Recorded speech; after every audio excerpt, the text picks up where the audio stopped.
Hello, everyone. Here's another quiver quickie. And welcome. Yeah. And welcome. Sabi ni-review no dun sa play, three daw. Three straight losses for us, unfortunately. So Yes. we fall to Adamson 61 to 60 after leading another fourth quarter. I don't know how many losses we've had already. Five after leading third quarter. So parang another missed opportunity, and now you begin to wonder if we're even going to make it because Oh. it's not as inspiring as let's say the games before this slide. So I'm Brian, joined here by Vic. Vic, raw thoughts. Wag muna tayo tumingin sa stat sheet. We'll discuss that on the main review and UP preview coming up. So raw thoughts lang, as in top of your head. Offense nung fourth quarter was sayang. We even had multiple, again, similar to the FEU game. We had multiple chances to score pero we weren't able to convert. I think this time parang apat na chances yata yung meron tayo, but we were not able to convert on all of them. So yun yung kung sa FEU game problema natin defense. I think wala akong complain defensively in this game, although there were still mistakes and rooms for improvement, pero mas glaring this game sa Adamson yung offensive production, especially nung fourth quarter. Yeah, you kind of wish na sana ngayon na lang okay yung offense natin and sana kahit palyado na yung defense natin kung talo rin naman tayo ng Sunday. Parang adjusting differently but getting the same results. So that's ultimately frustrating to anyone Oo naman. in a sport. Oo naman. When Kasi you make adjustments, you did your best adjusting whatever you can adjust, pero talo pa din. So and of course it's really frustrating, to be honest. Yeah, and of course we have to mention the buzzwords. Free throws, depende na how you spell those two words or one word. Yeah. Of course, people will say, we can agree, we can disagree how free throws are important in this game. What are your thoughts there, Vic?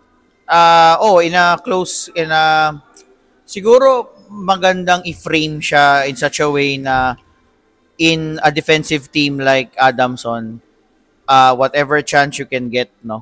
Kung meron kang chance to make easy baskets, kasi parang I felt like doon tayo nagkulang in this game. We didn't push the ball as much as we wanted it to be nung nakakakuha tayo ng rebounds just to try and score off transition baskets apart from making free throws. Kasi alam natin sa half court hindi ganun kadaling iskoran si Adamson.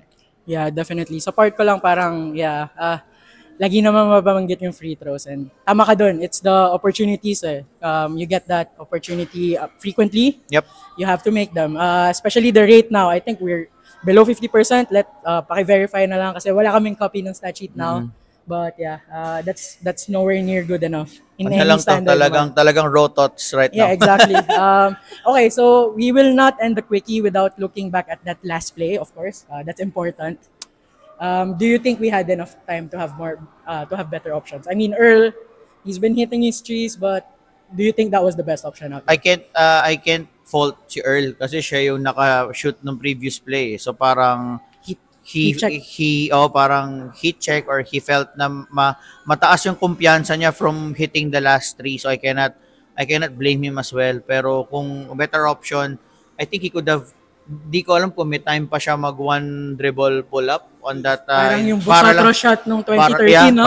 Parang ilapit lang niya ng konti. Similar to the mid-range jumper that he hit a few sequences before that. Naka-shoot naman siya ng mid-range. So, siguro yun yung better option on that instance. Or, I think nasa left side din ni si Jacob. But trailing. So I can also understand. Yeah, na medyo mahirap din. So with time winding down in front of you, you're still dribbling the ball halfway. Of course, people who play the sport, tayo hindi naman at this level, but we understand how hindi mo na the judgment would correct, be. Correct. And wala kang time. Kung siguro 10 seconds pa yun on the clock. Yeah. But it was around 4 or 5 seconds left. Mga so 5 seconds.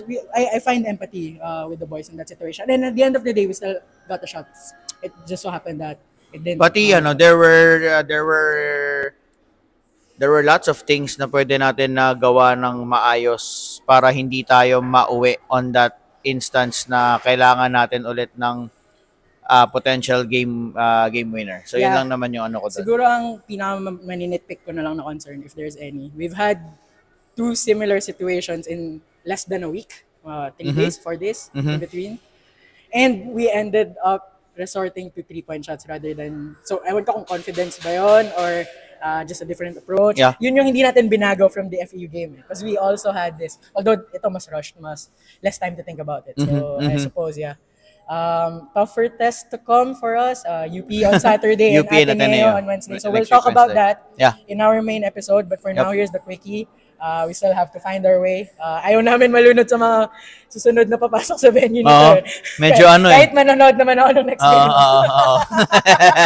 Ayaw lang namin sila makasalubong. Oo. Alam na namin yung Tama, itsura nila. tama. So, see you. Catch us on the main episode coming out soon. So, thanks guys.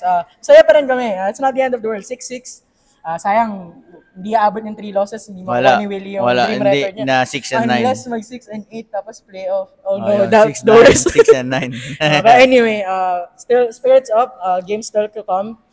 Destiny. Ano na, look for learn from whatever we can kasi parang FEU, hindi maganda depensa, Adamson, hindi maganda yung opensa. Baka sabay na daw sa next game. baka next game magkatugma na siya against UP. Tugmang maganda o Yeah. tugmang sablay. Oo, so sana tugmang maganda pareha. So against sa last 2 games. Alright, so catch our main episode. That's all for us right now. So bye guys. Animal